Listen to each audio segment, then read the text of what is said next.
In my opinion, parents should not let their kids watch Pokemon, play Pokemon, buy Pokemon cards, have anything whatsoever to do with Pokemon, because the message is violence. God damn. It's not hard to believe there was once a time where Pokemon cards were at the epicenter of pop culture. After Pokemon cards were brought to North America in 1999, their popularity took off alongside the Pokemon TV show. At times, especially in elementary school, you couldn't go without seeing Pokemon cards being talked about, traded, or played. They were so popular even the school system had to ban them, yet their popularity remained strong and captured the hearts and memories of many children during the 2000s and mid-2010s. However, the same fan base that had long since been original fans of the card game had begun to grow up. Though they may have still carried the flame and viewed the franchise in a good light into their older years, many wouldn't continue to buy and take part in Pokemon cards as they advanced in age. New advances in technology and application changed the entertainment values for Pokemon's core younger audience. Entertainment values has shifted to more and more digitized media, for which Pokemon had much to offer in the form of their games and shows, but not so much as their cards. Simply put, culturally, younger fans were more inclined towards other digital media. As more old fans were removed, there were less and less younger fans to take their place. By 2017 and the end of Pokemon XY, the use of Pokemon cards in their communities that once roared with popularity and praise went out with a quiet whisper. What remained was not a dead community, but rather a more small, tight-knit space, with the OG fans still maintaining a steady player base, with newer players helping to build on that. But if you were to look at financial charts and data, you would see the opposite and very much initially think otherwise. Just last year, Pokemon cards sold 3.7 billion cards. Yet how can this be possible for a game whose cultural relevance is decreasing? How can it be making such numbers? What had caused this anomaly to happen? Enter in one man, Logan Paul, in a 15-minute video. Last October, I sat down for what I expected to be a mildly popular stream of a Pokemon nerd breaking open a $200,000 box of first edition cards. And boy, was I wrong. For the next 3 hours, 300,000 people watched a grown-ass man open shiny cardboard in his garage. Today, that video has over 11 million views, we raised $130,000 for mental illness, and Pokemon proved yet again why it's the highest grossing media franchise in the world. I went to sleep that night with only one thought on my mind. I have to do that again. It seemed so obvious. These first edition booster boxes are the rarest, most valuable, high demand, low supply item in the collecting world. There's 36 packs inside, and if you pull a Charizard like we did on my stream, it's worth $350,000. These boxes are holy grails. And as the saying goes, I had to catch them all.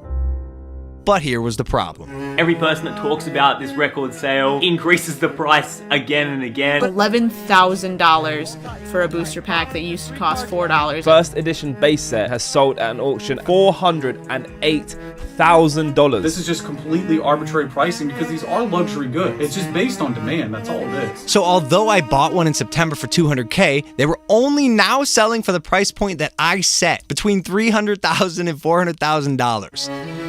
This was slightly troubling considering the same boxes were selling for $510 in 2007. That's roughly a 78,000% increase in 13 years, which isn't great for the guy who's trying to buy them all.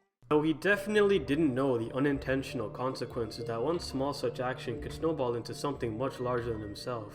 For him, he was just having fun, relaxing, just another day for him.